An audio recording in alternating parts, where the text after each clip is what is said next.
Apple 呢排喺 iPad 嘅 Final Cut Pro 上面推出咗個 update， 就係呢個全新嘅 Live Multicam 嘅功能。同時連帶咧就係呢個 iPhone 同埋 iPad 都可以 download 嘅 Final Cut Camera 呢個 app。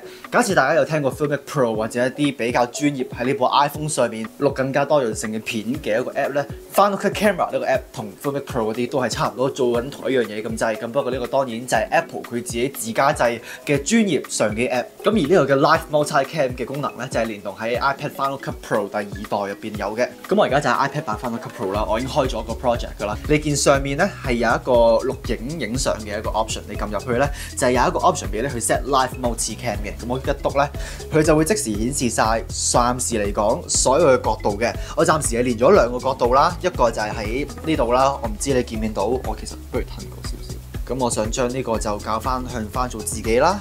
咁就係咁樣啦。我有部 iPhone 入邊都已經 download 咗呢個 app 啦。你會見左下角咧就係有一個連接嘅一個功能啦，我就可以 connect 佢呢啲嘅裝置嘅。我之前已經連咗一次啦，我可以撳翻 reconnect 咧，咁就已經連咗出嚟啦。而有部 iPad 咧都已經連咗啦。咁你會見到而家係4部裝置都連住咗咯。我而家見到有4個我啦，我唔肯定我對呢件事有咩睇法啦。咁 local 咧就有部 iPad 啦，呢度啦，第2個 shot 就喺呢度啦，第3個 shot 就喺呢度啦，第4個 shot 就喺呢度啦。咁就係好多嘢發生緊嘅同一時間，咁我就可以咁錄影啦。呢個 shot 咧就係 iPad， 呢個 shot 咧就係另一部 iPhone， 呢個 shot 就係另一部 iPhone， 而呢個就係另一部 iPad。其實我覺得呢樣嘢咧會比較適合，即係唔知我一個人嗰陣時做啦。我覺得可能一啲 interview 啊，假設想即時好快咁樣剪輯呢樣嘢嘅話，會好方便咯。而同一時間你會見到呢4個框咧，呢4個 angle 咧係好一致嘅，即係唔會有甩嘅情況啊，全部都係好順咁樣捕捉到每一樣嘢咯。而當我撳入去咧，你係可以撳擴大啦，你可以見到，你可以控制翻個角度，我可以縮翻細啲。呢部機我可以開翻，我仲可以喺呢度自己去校翻 zoom 近定 zoom 遠，可以校得再 wide 啲啦，我可以校得越嚟越遠啦。咁你就見到晒一切呢度發生緊嘅所有嘢。咁不過你會見到右邊咧係有3個 option 嘅，咁就係 AF 啦。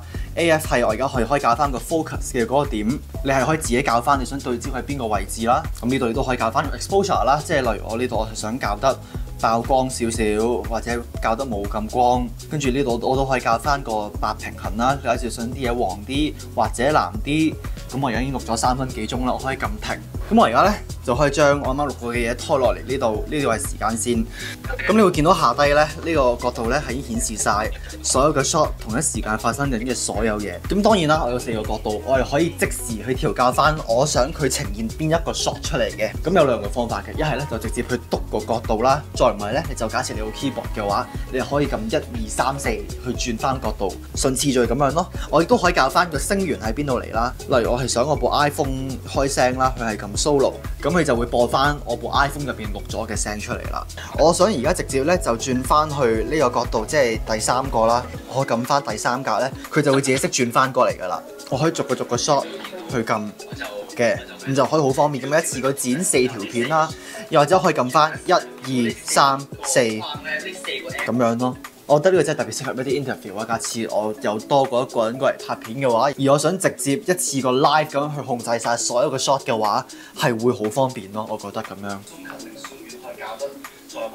我啱啱教嘅嘢係同一時間直接喺呢度出現晒咯。係啦，咁呢個就係 Final Cut Pro iPad 第2代佢呢個嘅 Live Multicam 嘅功能，我覺得係幾有型嘅，同埋我覺得即係佢可以同一時間喺晒咁多部裝置同一時間播放晒所有嘅畫面，都的而且確係好強大同埋好方便嘅。唔知大家覺得呢樣嘢會唔會成日用到呢？你哋我自己可能就未必啦，因為我自己都冇乜做 interview。而假設有超過1個角度我係想去剪輯嘅話，我多數都係會事先喺部相機錄咗先，再 add 咗翻去部電腦嗰度，先至去校翻個角度都係可以嘅。咁不過呢個就慳翻啲時間咯，即係有啲似開 live 咁樣咯。咁講完 iPad 版嘅 Final Cut Pro 第2代咧，我想同大家分享下呢個嘅 Final Cut Camera 佢本身入邊有嘅功能嘅。咁不過呢個係一個免費嘅 app 嚟嘅，咁所以都可以 download 去可能控制翻更加多嘅嘢。我唔會話佢依家目前呢個階段有好多嘢可以控制。咁呢個就係個 app 啦，你會見到個界面佢會顯示翻唔同嘅嘢嘅，即係例如你可以錄翻幾耐啦，我可以錄翻7個鐘頭10分鐘，我部電話得翻20% 嘅電。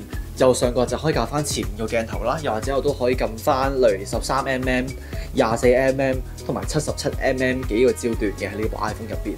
而當然啦，左下角就係呢個可以去 set Live Multicam 嘅一個功能，我頭先都試過㗎啦。例如我想由30格變翻做可能60格，4K 就還原翻4K 啦，SDR 變 HDR。而靠右邊咧，你都可以去 zoom 翻近、zoom 翻遠，好似頭先咁樣。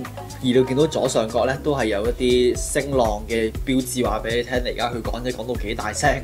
同埋當然啦，我都係可以教翻頭先上述所講過嘅嘢，即係例如白平衡啦、幾藍幾黃，我亦都可以固定翻佢個位置嘅。咁假設依家我係 unlock 啦，咁我打直嘅話咧，成個 UI 都會打翻直，我打橫係會變咗打橫。咁我假設我想撳翻靠左邊嘅話咧，個 mon 都係打橫嘅，而我撳即係 portrait 咧。